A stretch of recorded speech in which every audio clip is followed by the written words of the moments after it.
Okay, we're gonna do 3 today, because we were gonna do 4, and then I decided not to. It's a slow week, it really is. Yeah. Again, but there's been a whole lot of room open, because there's only been one big wide release 2 weeks in a row.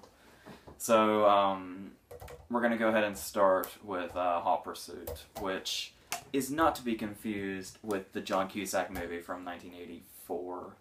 Has nothing to do with it whatsoever, which is really, really aggravating. With this whole thing, where the original title of this movie was Don't Mess with Texas. Not that great of a title, but at least another movie does not have that title. So, fine. That's just what Hollywood's doing now.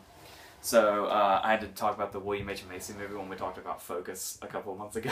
Remember that? Yeah. It's going to be an ongoing thing for a while now. Jennifer Lawrence is apparently going to be in a movie called Passengers, which was some thriller from 2008 with Anne Hathaway and Patrick Wilson.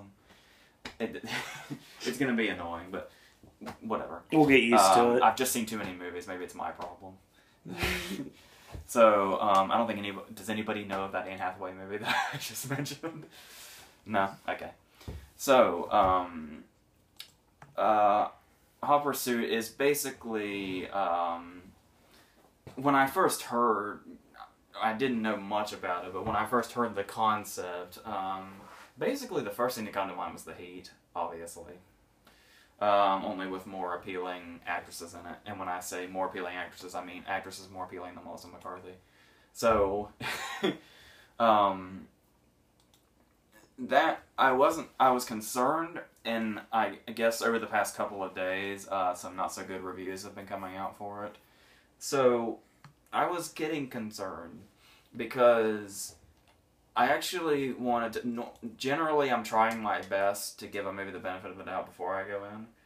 However, I went into this one really wanting to like it. Like, it's not really the type of movie that I would normally like.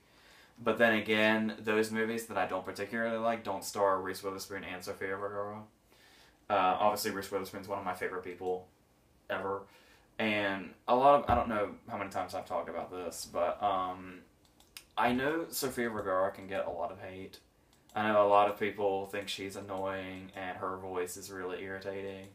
But I really like her. I think she's really funny and has great timing, and she's, I just like her. I like her presence.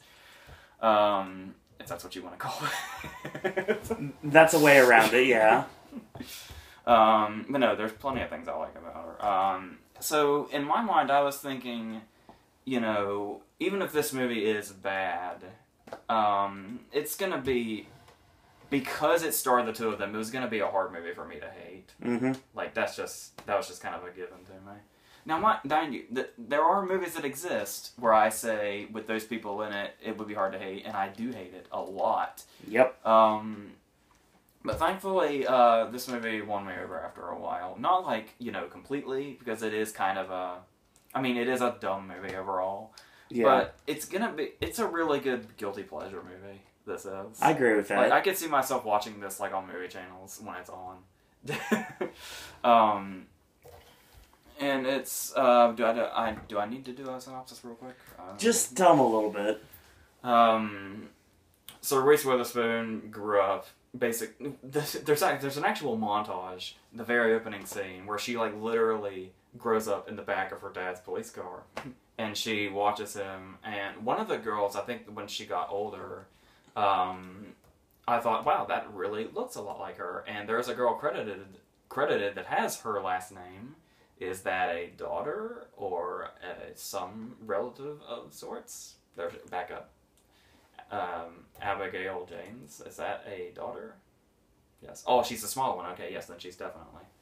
I'm assuming. IMDb's not telling me. She's a niece. Oh, okay. There we go. I was going to say, yeah, that's good. I knew there was a resemblance of some kind in that montage. So, and then she is called upon on duty with Richard T. Jones as her partner. And Richard T. Jones is basically the go-to cop actor. I don't know. The movie that comes to mind immediately is he played a cop in Collateral, one of the ones that pulled over Jamie Foxx when they saw the blood on his windshield. But I'm thinking he plays cops constantly. I don't know if it's just Collateral, and that my mind just went there, or if he's just constantly playing cops. I don't know, but He's done a lot of television cop roles, like L&O and Hawaii Five-O and that might be what I'm thinking of. Boston's Finest TV movie. So she goes out and she's on this call, and then there is a shootout, and then she has to take in the wife of the person she was tracking down, who is Sofia Vergara, and hijinks ensue, and road trips, etc. Just the whole on the lam. Pretty much everything you can think of that were in movies just like this is in this movie. And the reason I say the movie eventually won me over is it was kind of rough going there for a while, mainly because I can't believe I'm saying this.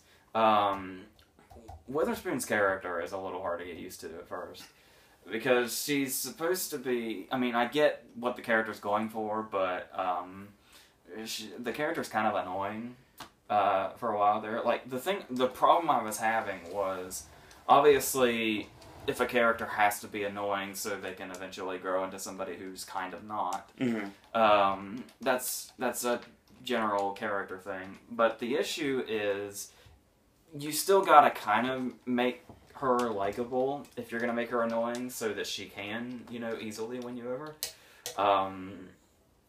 There was really nothing to this. She was basically just this tiny Texan accent walking around in and just spouting off, like procedure numbers and shit. And the funny thing about that, though, was I actually wrote down the words, her performance is robotic. But then I eventually forgave that, because later on Sofia Vergara actually calls her out and calls her a robot. So I was like, okay, fine. I'll give that to you. I'll let you have it. But there's an even balance here, though, and that's what makes the movie, I struggle to say succeed, but it makes the movie watchable and enjoyable and not bad. The thing about it is, it's filled with unoriginal jokes. Pretty much every joke in this movie has been used in a number of movies more than once. And you've seen it all before, and you know the directions it's going. And Witherspoon's character has to do the whole, she's always shut men out of her life. The opening scene of the movie is Mike Birbiglia running away from her, and it's a fake out joke, because we think, as a cop, she is chasing him, when in fact he ran away from their date, and she's going, yeah, you get it. And there's a lot of story contrivances. The story is almost pointless in this movie. There's no reason to really think of it that way. Yeah. And it gets to the point where, obviously, throughout the movie, there are two dirty cops chasing them, trying to kill them. And then it gets Connie and Carla syndrome, where the whole thing is about everything being discreet and secretive because everybody's corrupt and shit. But then by the end of this movie, pretty much everybody wants to just kill them in public. Just kill them in front of big groups of people who for some reason seem totally oblivious in the background. It's got a lot of that bullshit in it. So there's not...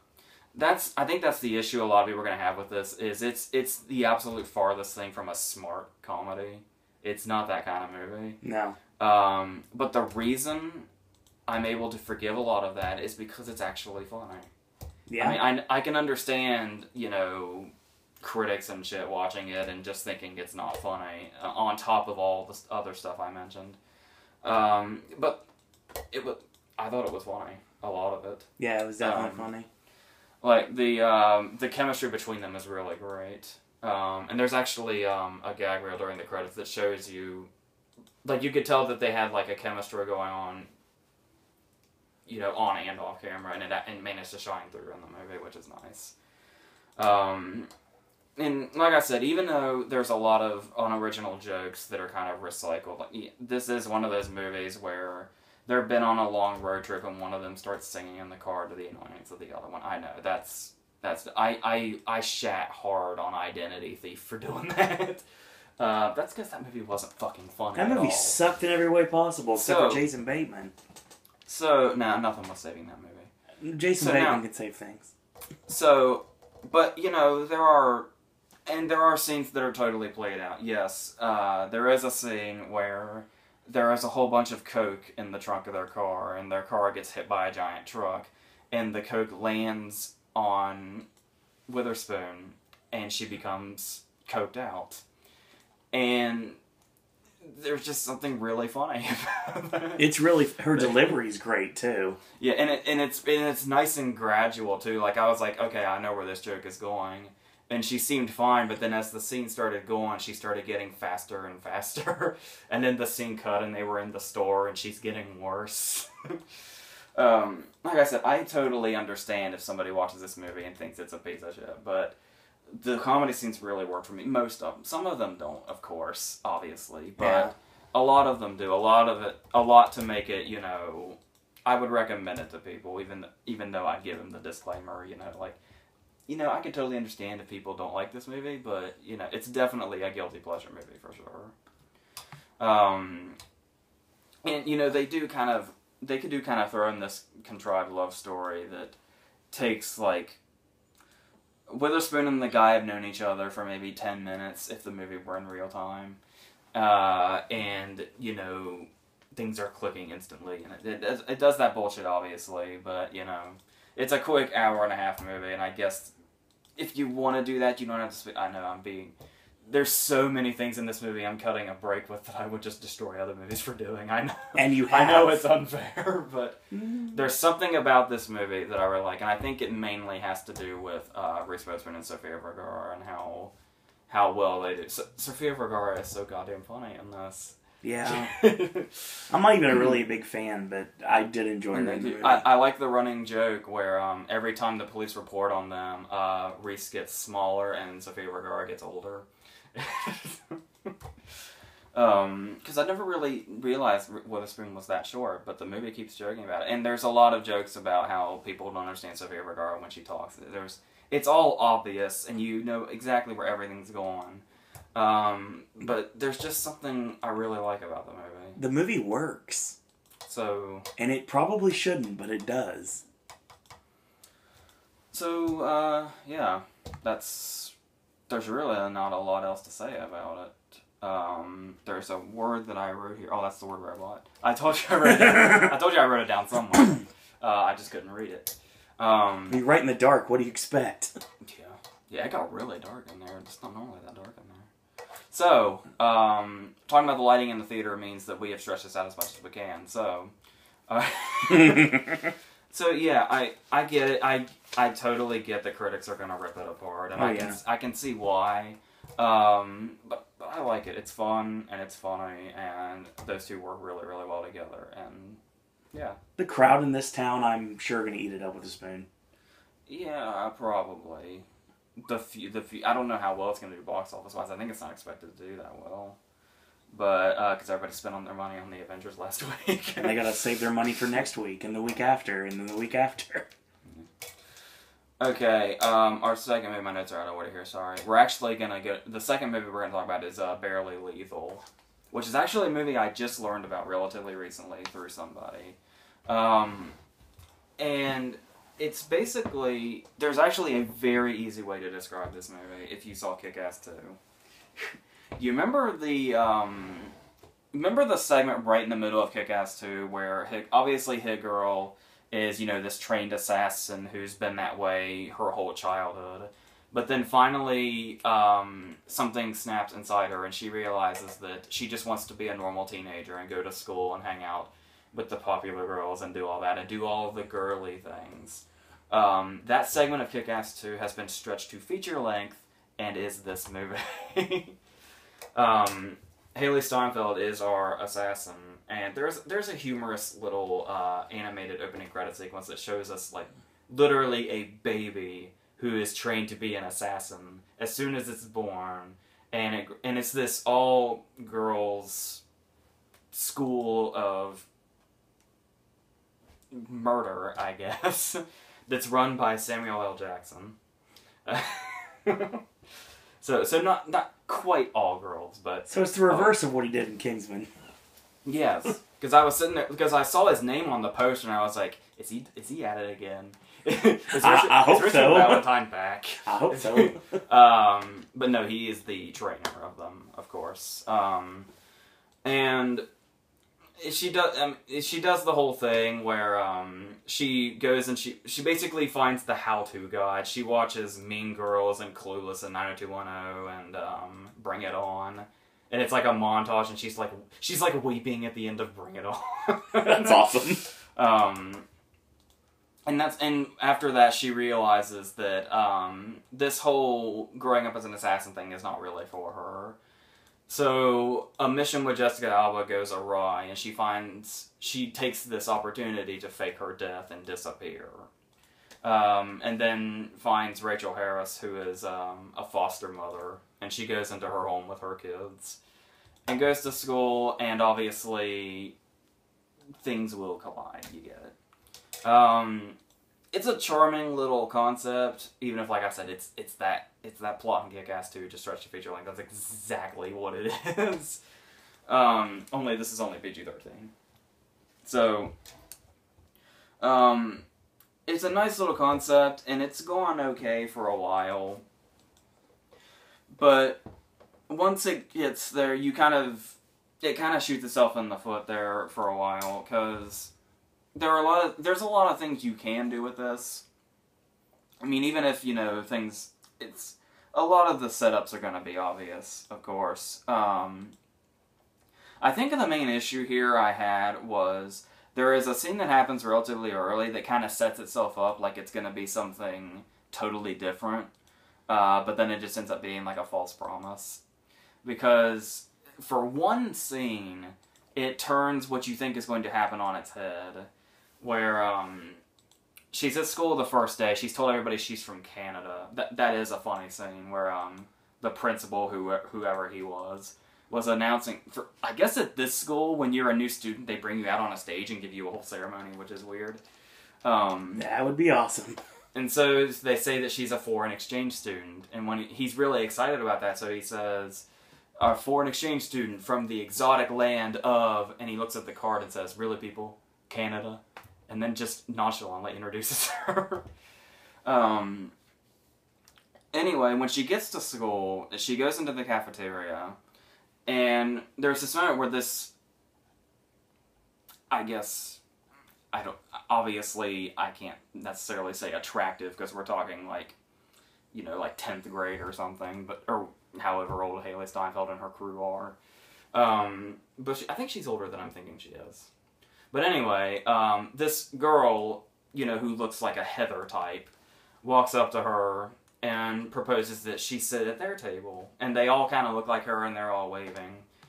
And she says, "No, you're not fooling me. I saw Mean Girls. I know that you're just going to pretend to be my friend, and then you're going to build me up, but then you're just, going to humiliate me in front of everybody, and it's just going to be awful. So I'm just going to leave you here."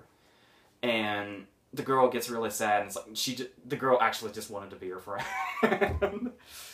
So, the thing about it is, I thought that was going to go in a direction, like that's what the movie was going to be, where it would take our expectations and kind of go a different direction. That's kind of the last time that happens, because it kind of turns into, I kind of get what they're doing, because she's been so fixated on teen movies, that she's her life is trying to kind of mirror that. But even so, the other direction would have been a much better way to go, because you have the stuff like, there's the really quiet, meek guy that really likes her, who's just kind of, not forcing himself or anything because he's too shy, but he's really trying to, But then you have the musician who has the band and the hair and all the bullshit, and that's the one she's going for, and it's kind of the nice guy versus the popular musician thing. That wasn't working for me at all. And then you have... There's a fucking party, of course, that goes on for way too long. And then you have really obvious setups as far as the story is concerned. Like, obviously she faked her death to escape Samuel Jackson's school of assassins or whatever the fuck. And she's trying to live life under a different personality in hiding. But wouldn't you know it, she's in a video that goes viral. So, yeah, that. And there's the thing where, of course, you know, she becomes the school mascot because she knows how to, you know, throw an axe around and shit. And not a real one, obviously, for the mascot, but you get it. They're unsuspecting people just walk up and tap her shoulder and she can throw them over her. That shit. It's all, you know where it's all going. And it doesn't really do anything but that from that point on. Not to mention, it's kind of annoying because the movie kind of surrounds her. It's supposed to be like high school life, you know, she's in the real world now or whatever. So they make every character in this school around her as obnoxious and annoying as possible. And that got grating really fast. I mean, it does do the joke in the middle of the movie at the party where all the annoying characters actually have a sensitive side, and the characters have things for each other that you wouldn't think, you know, would towards that particular character. I don't know. I was prepared to kind of be charmed by it and everything, given its up. And what little tiny word I had heard about it was relatively positive, except it's got like a 4 something on IMDb. That's not positive, but the word I had heard from people who had seen it, I don't know. Haley Steinfeld is, you know, a really charming actress, though. Like, she can, you know, even, what was that stupid-ass movie with Kristen Wiig in it? Hate Ship, Love Ship. You know, she was fine in that, even if she disappeared halfway through it. You know, obviously True Grit and everything. She was in that Romeo and Juliet, adaptation, and then there was, she was Costner's daughter in 3 Days to Kill. She's gonna be in fucking Pitch Perfect next week, but yes. I don't care. So I like her as an actress, and, you know, she does what she can here. She's, you know, very likable and charming and stuff like that, but, that's not really enough to push us through this. It's not, I mean, it's not bad, but it's just, you know, I think I put a little too much faith in the concept, because there's really, yeah. Cast. And then there was, it's got a very interesting cast list. There is a very funny appearance from Steve-O, who is basically like, Samuel Jackson is interrogating Haley Steinfeld about what she has found out while she is, because he's afraid that she's a double agent, and that's why she went off the radar.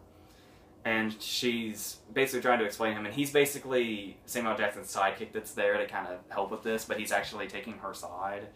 Like, he very sensitively wipes her tears away, and then she says, he asks who she worked for while she was gone, and she said, I worked at Sbarro.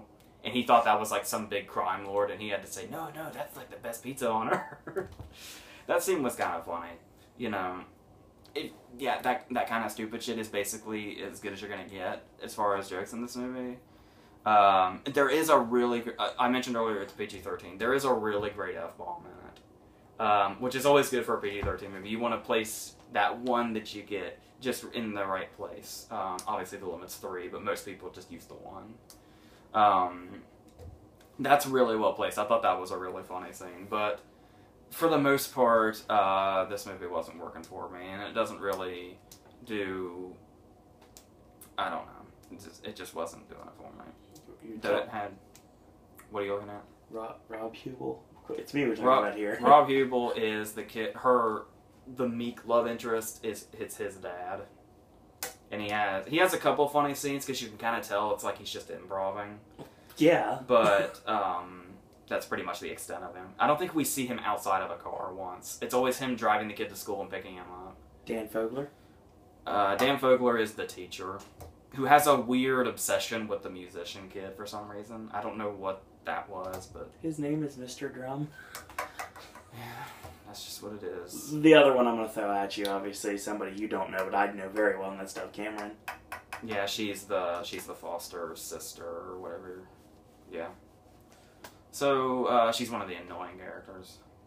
For a while, she gets obviously the thing is she's all, she's a bitchy teenager, but then she gets likable later.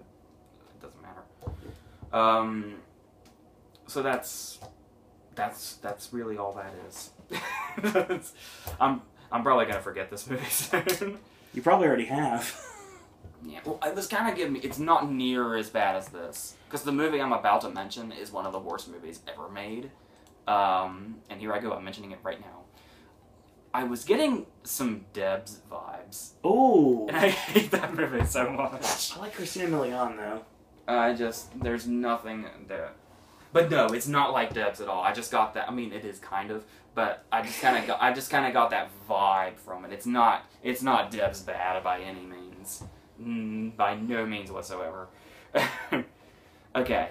Our last movie is Faults, which is an indie movie that's kind of been making the rounds, and I'm actually late on it. It got a theatrical release a couple of months ago. It's been getting some really good acclaim, and the story is... I was really intrigued by this immediately, because Leland Orser, who is a character actor that shows up in a lot of movies you've seen, is the lead actor in this movie. And I thought that was really cool, that he has a leading actor part in a movie. So I was already game for this. And he is basically one of those self-help guru types who basically specializes in mind control and cults and all that shit. So he is hired by parents of Mary Elizabeth Winstead, who has disappeared and joined a cult, and his job is to bring her back and basically try to snap her out of it.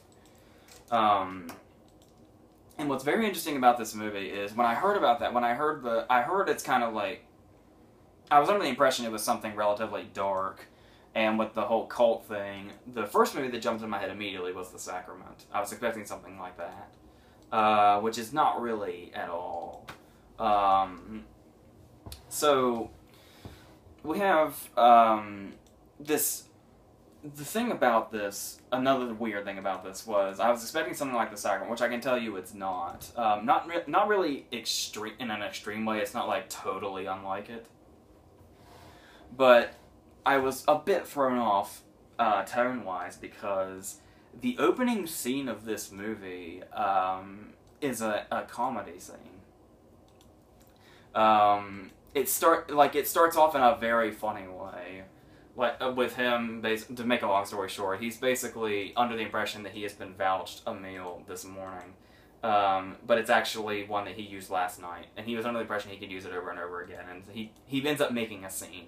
And it's an actual comedic scene, intentionally. And then we start to see just how broken of a man he is. How he has no money, his books won't sell, everybody thinks he's full of shit. He caused the death of a person, indirectly. His life is just absolutely gone to shit. And there is another darkly comedic scene where he has a failed suicide attempt, where he crouches behind his car in a wide parking lot and tries to suck the fumes coming out of the tailpipe. Sounds like something Daniel Stern would do in Very Bad Things, not Leland Orser. Yeah, if he's in Marv mode. Yes. So yes, this is just a completely more or less worthless human being we're dealing with. But then, once it kicks off, it gets very dramatic, which is a kind of a weird shift in tone, but I was it's not completely throwing itself off. There are moments in this movie where there's a lot of absurd humor in it, like really, really subtly. Sometimes to the point to where you can't really tell if that's what it is. Which can be good if it's pulled off right. And this movie is handled relatively well. It's just, I don't know, because the thing about it is, eventually it gets really dialogue driven, and it's mainly set in one room in a motel. Not completely, not from once they get in there, they never get out. There are occasional scenes, but most of it is set within this one room.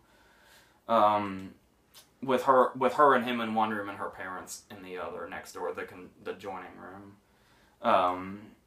is we're noting that her mom, by the way, is played by Beth Grant, who you've also seen in a lot of movies. She was Llewellyn Moss's mother-in-law in No Country for Old Men, and she's the woman whose house they go to in Rain Man to watch People's Court. The woman on the bus in Speed. All of that. She ran the talent show in Little Miss Sunshine. Oh, I'm Down in Your Commitment to Sparkle Motion. That's her. Ah. Yes, you have seen her everywhere. Indeed. And yeah, there's a lot in this movie to really grab your attention. It is, especially with that opening scene and this character that Leah Norser plays.